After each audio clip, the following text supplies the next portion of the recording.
വിഡ്ഢികളായ കള്ളന്മാർ.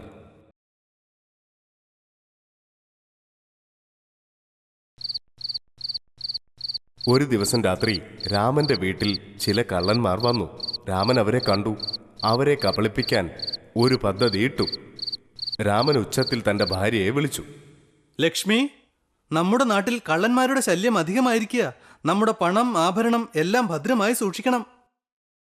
അയ്യോ, നമ്മുടെ പണവും ആഭരണമൊക്കെ എവിടെയാ സൂക്ഷിക്കുക? ഒരു വലിയ പെട്ടിയിൽ പണവും ആഭരണവും ഇട്ട് കിണറ്റിലേക്ക് വലിച്ചെറിയാം. അതാണ് സുരക്ഷിതമായ സ്ഥലം.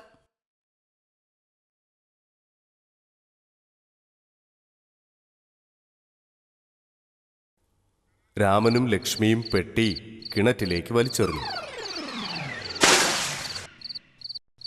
രാമനും ലക്ഷ്മിയും പെട്ടി കിണറ്റിലേക്ക് വലിച്ചെറിയുന്നത് കണ്ട കള്ളന്മാർ അവർ വീട്ടിനുള്ളിലേക്ക് പോകുന്നതുവരെ കാത്തിരുന്നു. കിണറ്റിലുള്ള പെട്ടി എങ്ങനെ പുറത്തെടുക്കും? കിണറ്റിലുള്ള വെള്ളം മുഴുവൻ കോരിയെടുത്ത് കളഞ്ഞാൽ പെട്ടി വേഗം കണ്ടുപിടിക്കാം.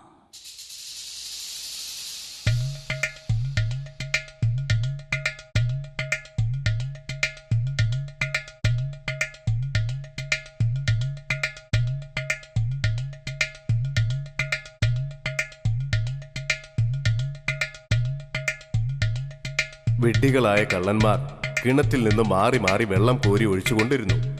അങ്ങനെ നേരം വെളുത്തു. കള്ളന്മാർ ക്ഷീണിച്ചവശരായി.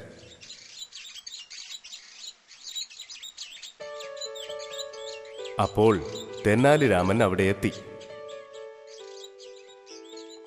തോട്ടത്തിലുള്ള എല്ലാ ചെടികൾക്കും വെള്ളം നനച്ചല്ലോ. വളരെ സന്തോഷം.